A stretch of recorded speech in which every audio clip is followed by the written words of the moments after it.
Hi, my name is Akide Sanubi. I'm the projects coordinator at Biblica, Kenya. About 5 years ago, we launched the Reach for Life program in Kenya. It's been an amazing 5 years, just watching the lives of many young people transformed, the various schools that we've gone. God has sent some amazing people our way. Today, you're about to hear the story of one partner that has really touched our lives. His name is Michael Murumba. His passion, the passion that he has for young people and even for the Reach for Life program has really made an amazing impact in Ruai. I do pray that his story would change your life and really just bless you as much as it has blessed us. I'm Michael Murumba. I stay in Ruai, Nairobi, Kenya. I'm born again. I got born again 15 years ago. And got born again in a hospital bed, had been admitted with a chest heart problem, which was kind of complicated. Actually got some 3 doctors tried treating me. They failed. They couldn't be able to do that until the 4th one. I tried and managed to solve the problem. By the time we were solving the problem, everybody had given up hope because I had been hospitalized for quite some time and nobody was seeing any hope that I was going to survive. After he finished from the theater, I stayed in a coma for some time. Then when I came to, he came and we started talking with him, chatting, and funny enough or interesting enough, he was born again. So he asked me if I was born again. I said I'm not born again, and he led me to Christ. There's this lady I met in Ruai who had a Reach for Life book. She was called Patience. She was a close friend I used to visit, and we talk about a lot of things. We used to be in the same church, by the way, at that time. So the only time I saw her with the Reach for Life book, I had never seen it before. And she only brought it out when we had argued about a subject to do with sexuality. And I seemed to be overpowering her. So she rushed to her bedroom and came back with this book and showed me where it was actually the subject we were talking about. I remember she quoted something to the effect that when you have sex with somebody, you are making yourself one with that person. And the more you have sex with more other people, you continue making yourself one with those other people. That's what she said. And I opposed that because personally I thought not every other time you're having sex with somebody, you're making yourself one with that person, because not every other time you're having sex, you are connecting yourself to that person. Like you go to a street and have sex with a prostitute. Literally, I didn't understand how you're going to make yourself one with that prostitute when back in your mind, you know, you're only having it for that pleasure and you are walking out and go. So when that argument heated so much and she couldn't sustain her argument, she rushed to her bedroom and came with the book, and she opened exactly where it was. Unfortunately for her, what she was quoting was not part of the scriptural text. It was just something that had been written. And that gave me more ground to argue and advance my argument that whatever you're saying has just been put there by a human being. It's not part of the Bible. So that's how I came to know about the Reach for Life. I took it after some time and looked at it, and I borrowed. Actually, I said, let me go have a look at it. She gave me a few days, actually 2 days, said, go have a look at it and then bring it back. Went to the house, looked at the book. It was too good to take it back after 2 days. And so, to make sure that I don't take it back after 2 days, I made sure I don't see her. So that I don't take it after 2 days, so that I can have more time with it. Unfortunately, she would catch up with me later, like after 4 or so days, and she insisted I give her the Bible. I managed to convince her to give me 1 more day. So finally, I gave it back to her. But I could still feel I needed that book. So I went back to her and asked, where did you get that book from? Unfortunately, she was just given by a friend who didn't know where the book came from. I looked at it again, and at the back of it, it had been written, it had been printed by International Bible Society. And I got curious, where or who is International Bible Society? Today it's called Biblica. Who are they? Where are they? And stuff. So I managed to get their bookshop, which is in Nairobi, Kenya. I went and asked about it, and they gave me the directions to somebody at the head office. Unfortunately, the person I had been referred to was not there. So I went and see Lydia, who was the director at that time, and she took me through the book and what exactly I need to do to be able to get the book. Initially, she gave me a target of getting 25 young people. We get ourselves trained, and then they'll give us the book. All these things she was saying were not making sense to me, because what I wanted was the book. And my yeses were not actually like I can be able to do it, but my yeses were so that she can give me at least a copy of the book, which she did. When I convinced her that I can get 25 people, she went and counted 25 Rich for Life Bibles plus one extra, which was mine, packed them for me and said, here we go. I was excited, of course, that now I have got not just my own copy to go and brag around to my friend patients, but I've got some extra copies that I can give around. But while I was going, I kept thinking, would I really lie?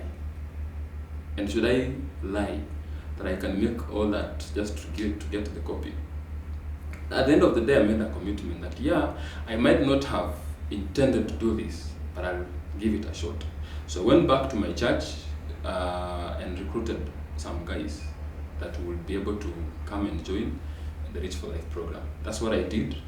They were not 25 as such. Okay, the ones I had in mind were 25, but the ones that finally bought into the vision of the Rich for Life program were not 25. And we came back to Biblica for the training. Those young guys were trained, and we started. The advantage we had is that at my own level, I was already into high school ministry. Some of these guys were also into high school ministry, of course doing their own ministries here and there, and of course the church, we are also into ministry. So getting contacts in high school wasn't a big problem. And we started. After the training, we went and did the launch. When we did the first launch, some of the Biblica staff came and were with us. They gave us the Bibles to do the launch in the high school. And that was it. We started rolling the Rich for Life program in Rwai. We've been going missions. We've been visiting mostly high schools.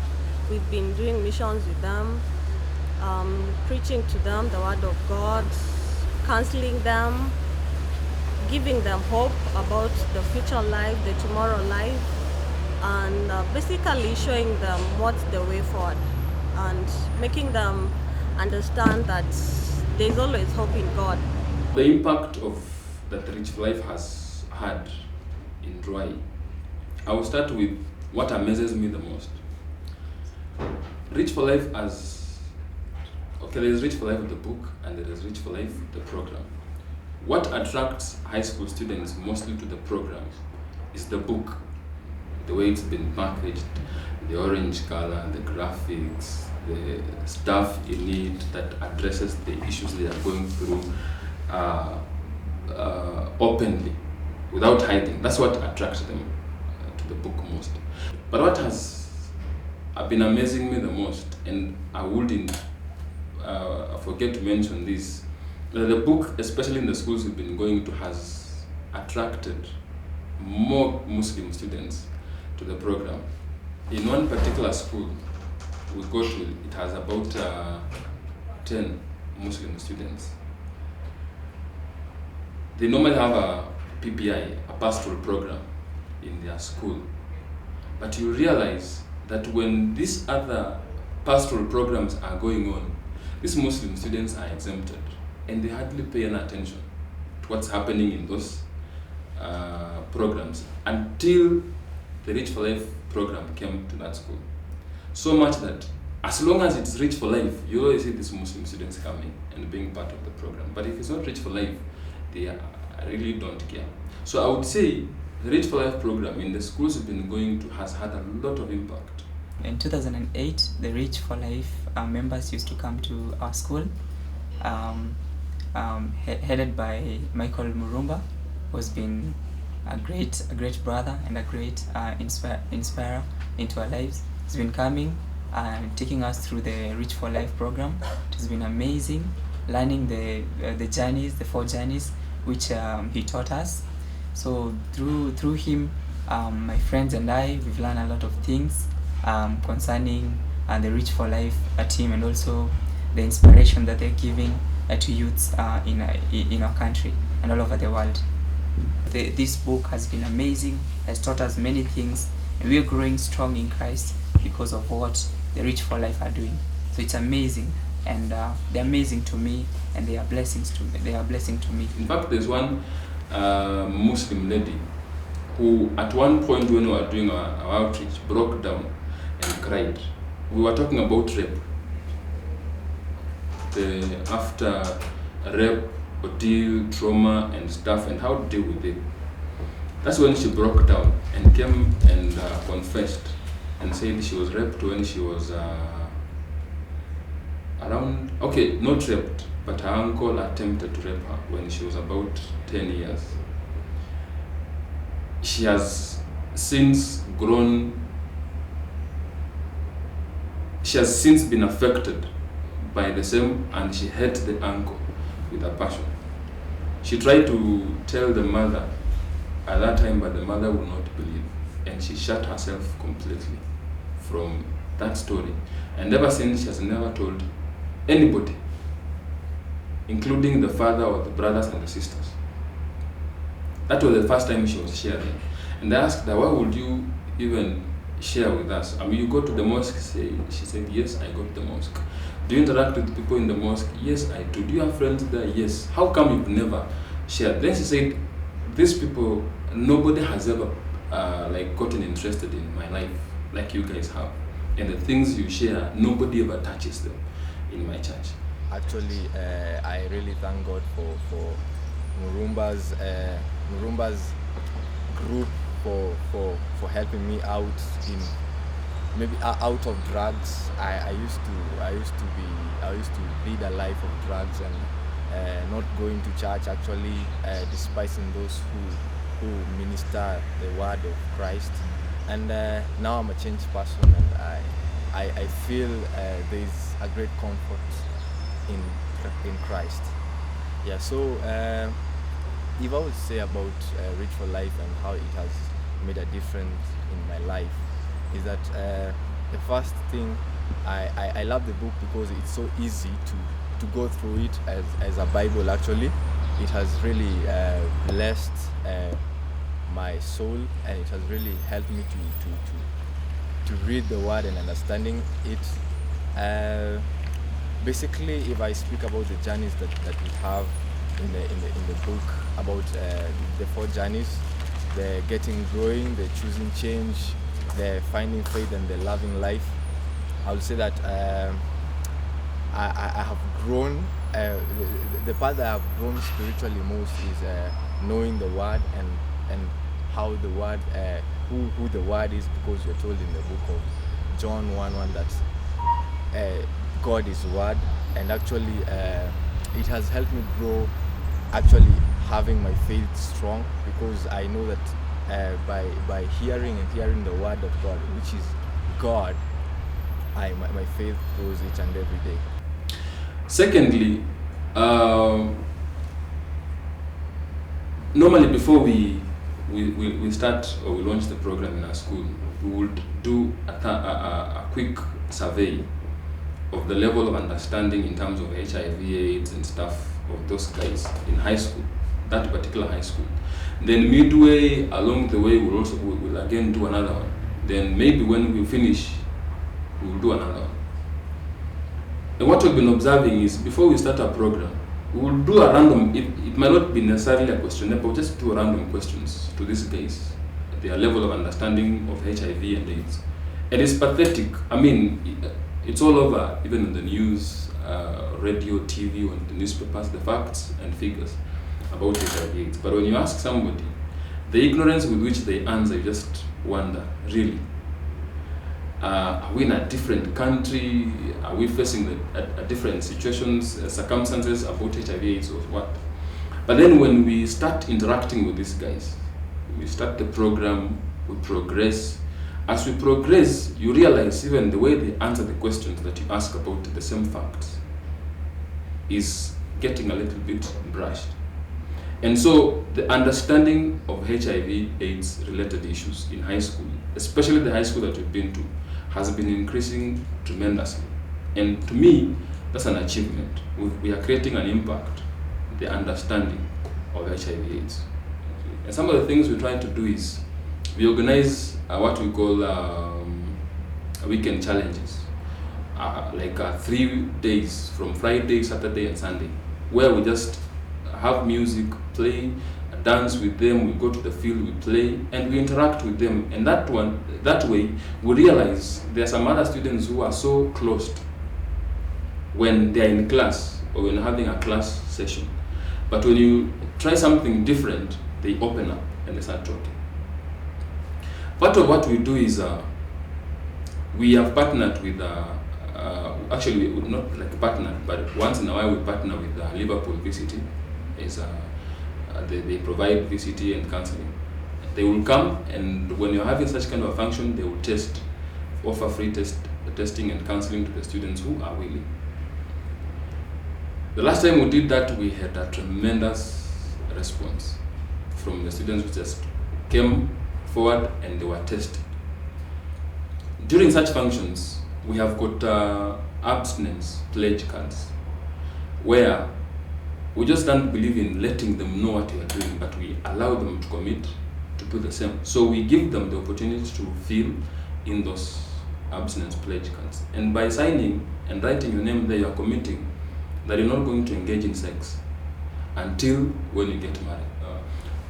When we are going out, we realize that some of these students we reach out to are needy. They need food, they need clothing, they are orphaned. Some of them, sadly, they are orphaned by HIV/AIDS. Some of them, they are actually positive. And when you're interacting with them, we don't want to stigmatize. We don't want to paint HIV/AIDS as in make them feel guilty or make them feel bad that they have HIV/AIDS. So we try to spend more time with them. The other way that we have been able to measure the impact of the program in high schools is our interactions with the administration. I'll give you 2 scenarios in the same school. One from the teacher and the other one from the parent. The same school called Blue Hills Academy. We've had initially, by the way, when we were going there, they were they weren't really, even though we had contact with the administration, but when we talk about the program, the principal apparently is a counselor, and there was so much concern about what we are going to do. When we realized, especially his concerns was when we realized that there's a student who is HIV positive. What are we going to tell that student? So much that we would not end up hurting him more than helping. And when we shared the issue of the program, those were his concerns, but he gave us a go ahead. Later on, he had issues with students in the same school. Issues to do with drug abuse. Actually, at one point, some of his students were taken to a police cell and released later. But then he realized that he cannot be able to have influence. Not even teachers can have influence to their students. One particular boy will always insist that he cannot talk about that to the administration. And the only people he could open up to was the Reach for Life team that was going there. And it made the principal change his perceptions about the Reach for Life program, and particularly those of us who are going there.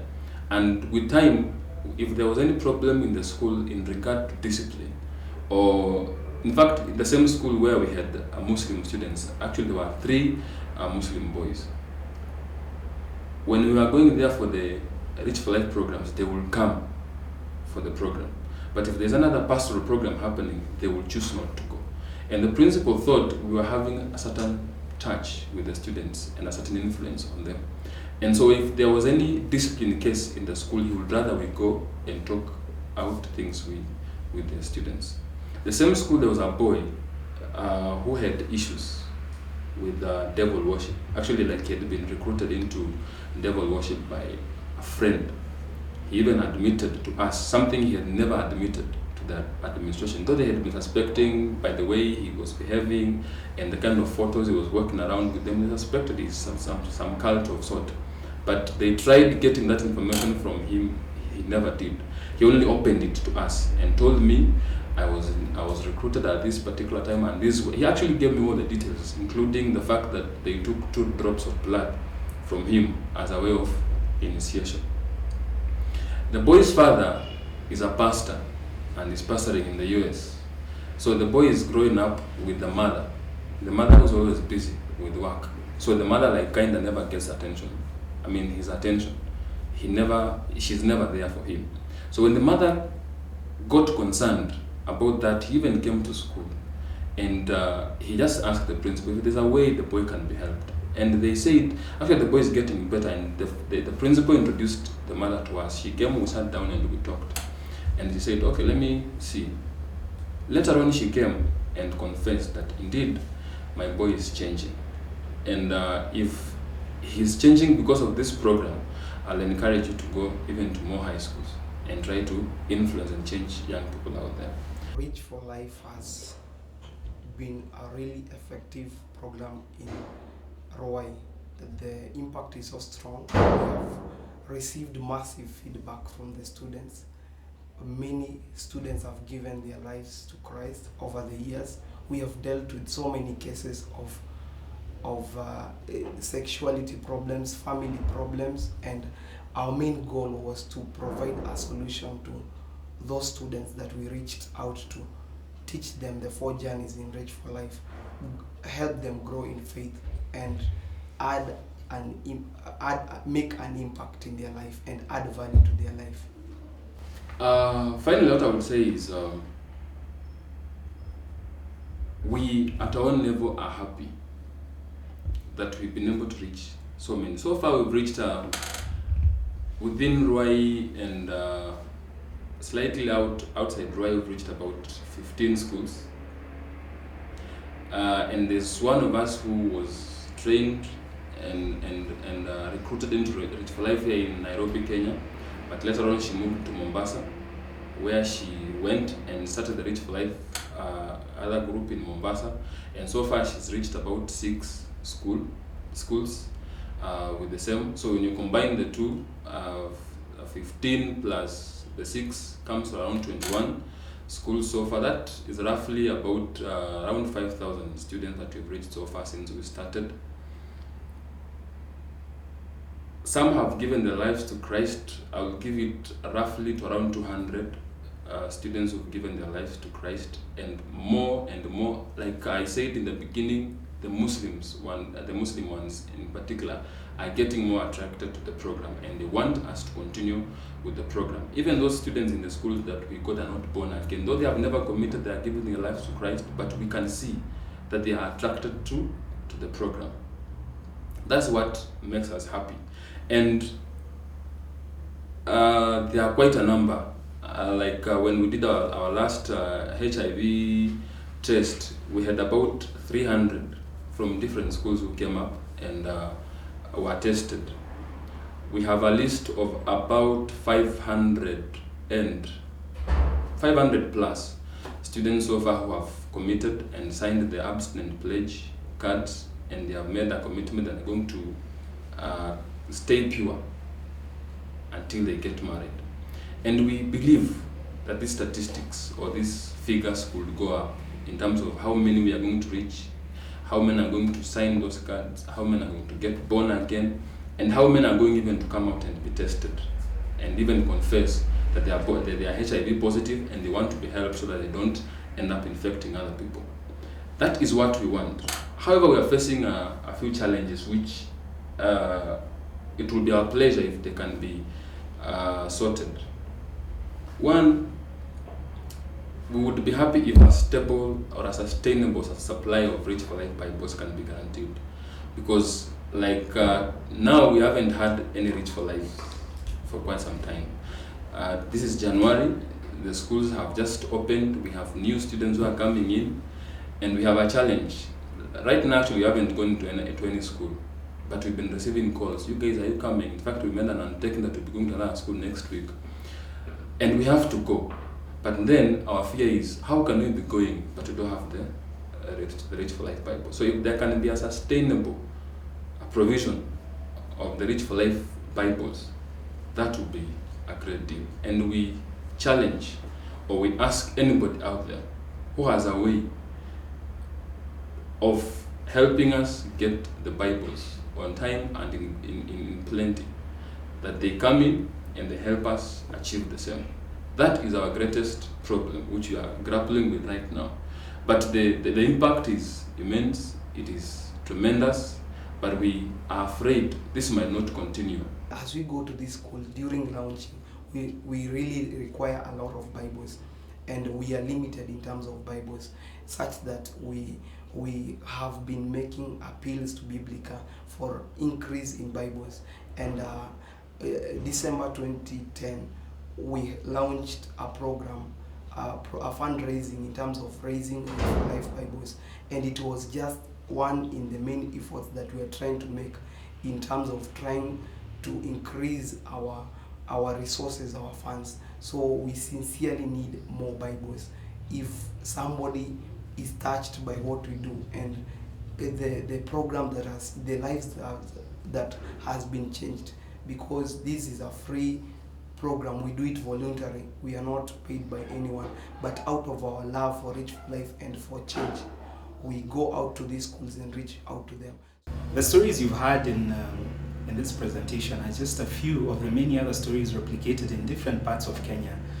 It's our desire that we be able to reach every young person in this country. We've been able to distribute 100,000 copies in this country, but the student population in our high school is well over the 1 million mark, and there's still a lot to be done. We really still need to invest in the lives of these young people so that hopefully we'll have more Michael Murumbas, more of the stories that you've had replicated in different parts of this country. So in whichever way that you can support this ministry, we'd just like to appeal that you'd send your donations or pray with us. Let us try and seal off a generation through efforts like this. God bless you.